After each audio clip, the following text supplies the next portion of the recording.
Hi everyone, अब हम लोग रिएक्ट जेएस में जेएसएक्स के बारे में बात करने वाले हैं। एंड नो डाउट जेएसएक्स एक काफ़ी इंपॉर्टेंट फीचर है रिएक्ट जेएस का। इवन अगर मैं आपको सही बताऊं तो रिएक्ट जेएस के पॉपुलर होने के पीछे जेएसएक्स का एक काफ़ी बड़ा रोल था। क्या रोल था, इस पार्ट के अंदर आपको पता चलेगा। सबसे पहले मैं आपको बताऊंगा जेएसएक्स है क्या, क्यों इसका यूज़ करते हैं, क्या इसका रोल है। जो इसकी फुल फॉर्म है ना, उसमें एक कन्फ्यूज़न भी है और ये मैं आपको डिटेल में बताऊंगा क्यों। देखो, मान लो आप इंटरव्यू देने जाते हो और इंटरव्यूअर आपसे पूछता है कि जेएसएक्स क्या होती है, इसको थोड़ा डिटेल में एक्सप्लेन करो। देन अगर आप ये बताते हो ना कि इसकी फुल फॉर्म है, उसमें कुछ कन्फ्यूजन भी है, ये वाली चीज़ें बताते हो, तो इंटरव्यू लेने वाला आपसे थोड़ा इंप्रेस भी होगा कि आपको कितनी डिटेल में और डेप्थ में चीज़ें पता है। ऑलराइट, और आपके सेलेक्ट होने के चांसेस बढ़ जाएंगे।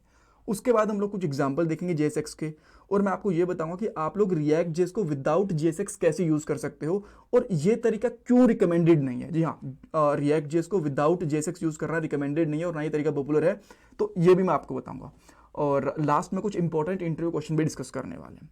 ठीक है, तो मैं यहाँ पे जेएसएक्स को समझने के लिए एक बार के लिए रिएक्ट की ऑफिशियल डॉक्यूमेंटेशन को ओपन करता हूँ और यहाँ पे आप देख सकते हो कि लिखा हुआ कि जेएसएक्स एक एक्सटेंशन है, सिंटैक्स एक्सटेंशन है जावास्क्रिप्ट की।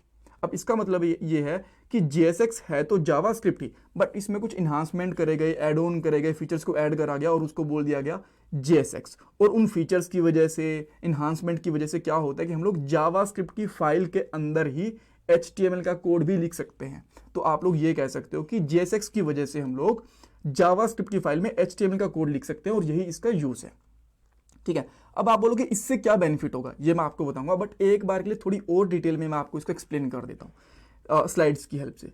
सो बेसिकली क्या करता है जेएसएक्स, आपको अलाउ करता है जावास्क्रिप्ट और HTML के कोड को एक साथ लिखने के लिए। ठीक है, जो पुरानी हमारी एप्लीकेशंस होती थी ना, अगर आपने कभी कोर जावास्क्रिप्ट में या फिर जेक्वेरी वाली किसी एप्लीकेशन में काम करा है तो आपने देखा होगा कि हम लोग जावास्क्रिप्ट के लिए एक अलग से फाइल बनाते थे और HTML का कोड हम लोग अलग फाइल में लिखते थे, या फिर हम लोग ऐसा कर लेते थे कि HTML की फाइल के अंदर स्क्रिप्ट टैग का यूज कर लेते थे।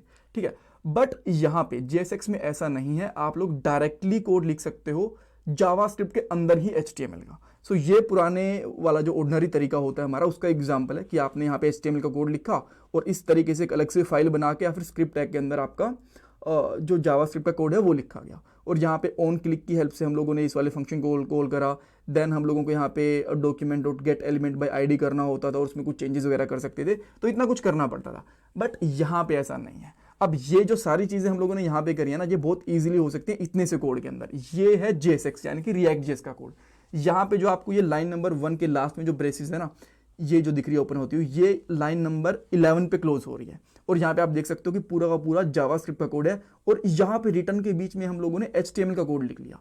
तो जेएसएक्स क्या करता है, आपको अलाउ करता है कि आप लोग जावास्क्रिप्ट के अंदर ही HTML का कोड लिख लो।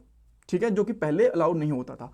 अब इतना ईजी हो गया तो अब हमें क्या करना पड़ता है कि ये आईडी की हेल्प से डॉक्यूमेंट को गेट करना, बाद में उसको अपडेट करना, इनर HTML को, टेक्स्ट वगैरह को, कलर वगैरह चेंज करना, उसकी हमें जरूरत नहीं है। डायरेक्टली हम लोग वेरिएबल्स वगैरह को HTML के अंदर ही यूज कर सकते हैं, जो मैं अभी आपको करके भी दिखाऊंगा। ठीक है, तब आपको और भी चीजें अच्छे से समझ में आएंगी।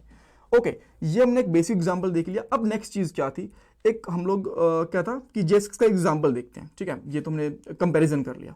सो देखो, जो आपको यहाँ पे दिख रहा है ना, ये वाला कोड, ये है हमारा HTML का कोड और ये है हमारा जावास्क्रिप्ट का कोड। और ये ऐसा क्यों लिख पा रहे हैं, नॉर्मल एप्लीकेशन में नहीं लिख पाते ना जावास्क्रिप्ट के अंदर ही HTML, ये जेएसएक्स की वजह से कर पा रहे हैं। ठीक है, सो यही जेएसएक्स है। बट इसके कुछ और भी बहुत सारी चीजें होती हैं, जैसे कि मैंने यहाँ पे लिया एक कॉन्स्टेंट ले लिया और कॉन्स्टेंट का मैंने यहाँ पे दे दिया यूजर नेम, इस तरीके से दिया, और यहाँ पे डाल दिया मैंने अनिल सिद्धू। तो पहले अगर आपके पास एक वेरिएबल होता था और आपको उसको HTML में डिस्प्ले करवाना होता था ना, तो आप कैसे करते थे, बहुत एक टफ टास्क होता था। आप कुछ इस तरीके से जाते थे वहाँ पे, यहाँ पे एक फंक्शन वगैरह बनाते थे, यहाँ पे करते थे document dot gate element by ID और उसके अंदर इस वेरिएबल को इस तरीके से असाइन करते थे। ठीक है, बट यहाँ पे ऐसा नहीं करना। आप लोग डायरेक्टली कैसे करोगे, यहाँ पे ये करली ब्रेसेस यूज करोगे और यहाँ पे लगा दोगे यूजर नेम इस तरीके से, और अब आपका काम बन गया। देन आप यहाँ पे एक बार के लिए आउटपुट चेक करोगे तो यहाँ पे देख सकते हो अनिल सिद्धू। एक बार के लिए मैं ये स्टैटिक वाला कोड है ना, ये हटा देता हूँ। ठीक है, तो इतना इजी हो गया आपके लिए।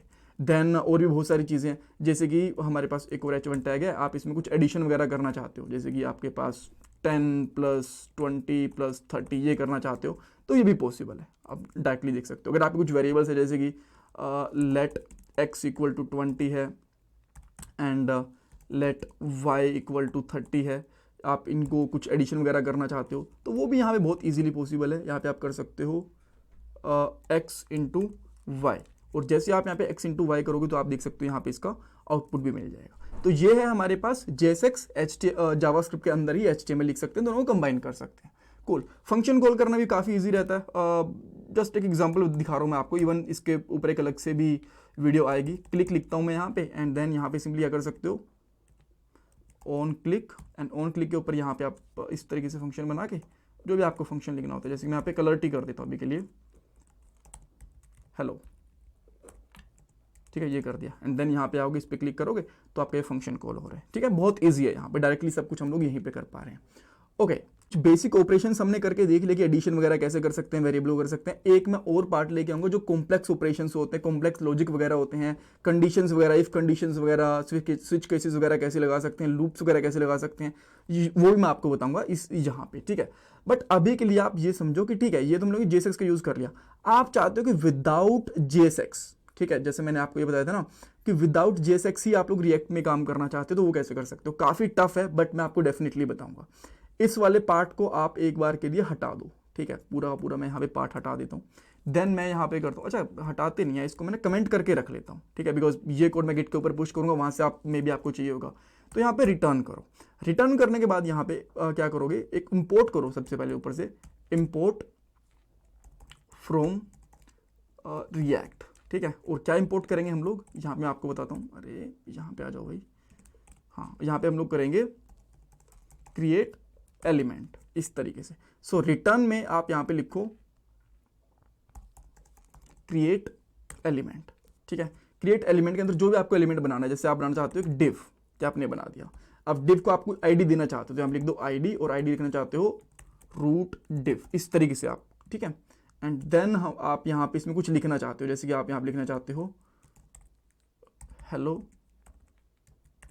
डिव, और इसको एक हम लोग हटा देते हैं यहाँ से। ठीक है, और यहाँ पे डिव की टी कैपिटल कर देते हैं ताकि एरर सा हमें नहीं दिखेगा।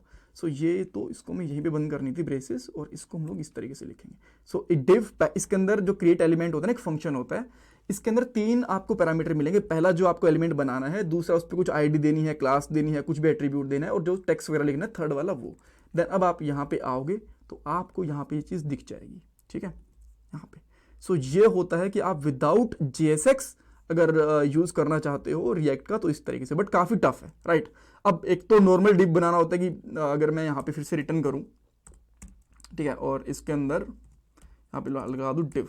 ठीक है, और यहाँ पे करूँगा क्लास नेम, और यहाँ पे डाल दूंगा रूट, इसको यहाँ पे लाएंगे रूट अदर, और यहाँ पे लिख देंगे हेलो अदर, इस तरीके से। ठीक है, एंड ऊपर वाले इसको यहाँ पे हटा देते हैं। तो ये कितना इजी है, बिकॉज HTML का कोड है, राइट। और यहाँ पे कितना टफ पड़ रहा है, बट स्टिल आप इस तरीके से अगर आप चाहो, मन है भाई करने का, तो इस तरीके से कर सकते हो। ये विदाउट JSX होगा। आप बोलोगे एक एलिमेंट तो आ गया, अब दूसरा एलिमेंट कैसे आएगा। दूसरा अगर आप एलिमेंट लिखना चाहते हो तो यहाँ पे लगा दो, जैसे कि आप फिर से यहाँ पे कर सकते हो क्रिएट एलिमेंट, और यहाँ पे जो भी आपका एलिमेंट का नाम डालना है, जैसे कि आप H1 डालना चाहते हो, और यहाँ पे डालना चाहते हो उसकी क्लास डालना चाहते हो, लेट्स से। ठीक है, तो यहाँ पे लिखोगे क्लास, और क्लास आप डाल दोगे H1 टैग, ऐसा कुछ करके आपने डाल दिया। एंड देन यहाँ पे इसमें कुछ डालना चाहते हो, यहाँ पे डाल दो हेडिंग, इस तरीके से। ठीक है, और ये मैंने फिर से गड़बड़ कर दिया, ये यहाँ पे बंद करना था मुझे, इसके बाहर, और यहाँ पे लिख देंगे हेडिंग टैग। ठीक है, तो आप यहाँ पे देखोगे किस तरीके से आपका हेडिंग टैग यहाँ पे बन के आ गया। ठीक है, सो बट काफ़ी टफ है, अगर आप स्टिल करना चाहते हो तो it's totally up to you.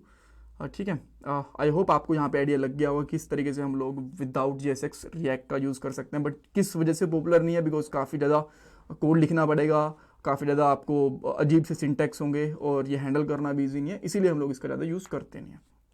Okay, interview question में आपसे ये पूछ सकते हैं कि JSX है क्या, फुल फॉर्म क्या होती है। एंड जैसे मैंने आपको बताया कि इसकी फुल फॉर्म में कन्फ्यूज़न है क्या, मैं समझाता हूँ। गूगल में आओ, यहाँ पे लिखो JSX फुल फॉर्म, कहाँ गया, JSX फुल फॉर्म लिखो, तो आप यहाँ पे देखोगे, यहाँ पे लिखा गया जावास्क्रिप्ट XML। ठीक है, मैं डिनाई नहीं कर रहा, मैं ये नहीं कह रहा कि ये गलत है, मैं बिल्कुल भी नहीं ये कह रहा। ठीक है, बट यहाँ पे आप देख सकते हो क्या लिखा हुआ है XML, और यहाँ पे लिखा हुआ है जावास्क्रिप्ट XML और जावास्क्रिप्ट सिंटैक्स एक्सटेंशन। बट यहाँ पे XML यहाँ भी लिखा हुआ, यहाँ भी लिखा हुआ, और बहुत से लोग यही बोलते हैं कि इसकी फुल फॉर्म होती है जावास्क्रिप्ट XML, बट अगर आप ऑफिशियल डॉक्यूमेंटेशन में देखोगे ऐसा कहीं नहीं लिखा हुआ। इवन अगर मैं यहाँ पे सर्च करूँ ना XML, तो आपको लिखा हुआ भी कहीं पे भी नहीं मिलेगा, ठीक है। सो इवन अगर आप थोड़ा स्क्रॉल करोगे तो आपको बहुत सारी W3 स्कूल्स हैं, एंड देन यहाँ पे गीक फॉर गीक्स हैं, ठीक है। यहाँ पे आपको ये ऑफिशियल वेबसाइट है, इवन यहाँ पे भी नहीं लिखा हुआ, ठीक है, बस इसकी बता देगा, बट JSX कहीं नहीं लिखा हुआ। देन बाइज वेबिनार XML लिखा हुआ है, बट कहीं पे भी ऑफिशियल डॉक्यूमेंटेशन के अंदर नहीं लिखा हुआ कि इसकी फुल फॉर्म XML है। तो आपको बताना क्या है? तो अगर आपसे कोई पूछे कि फुल फॉर्म क्या है, देन आप बोलोगे कि देखो इसके अंदर कंफ्यूजन है। कुछ लोग बोलते हैं कि जावास्क्रिप्ट सिंटैक्स एक्सटेंशन है इसकी फुल फॉर्म, कुछ लोग बोलते हैं कि जावास्क्रिप्ट XML है, बट कहीं पे डॉक्यूमेंटेशन में ना तो XML ये बोला गया कि इसकी full form JavaScript syntax extension है, बिकॉज फुल फॉर्म तो नहीं बोलेगी ना, यहाँ पे बस बोला गया कि इसका मतलब ये है, ठीक है। और ना ही कहीं पे ये बोला गया कि इसकी फुल फॉर्म है जावास्क्रिप्ट JSX। तो आप दोनों ही बता सकते हो, रीजन भी दे सकते हो, और सामने वाला डेफिनेटली आपसे इंप्रेस होगा। So that's all for this part. इसमें कुछ डाउट कंफ्यूजन है मुझे कमेंट सेक्शन में पूछो, एंड प्लीज वीडियो को लाइक करना, चैनल को सब्सक्राइब करना, कमेंट सेक्शन में फीडबैक देना। ये आपके लिए मेरा डोनेशन नंबर, अगर आप लोग पेटीएम या फिर गूगल पे डोनेशन करना चाहते हो। Thanks guys.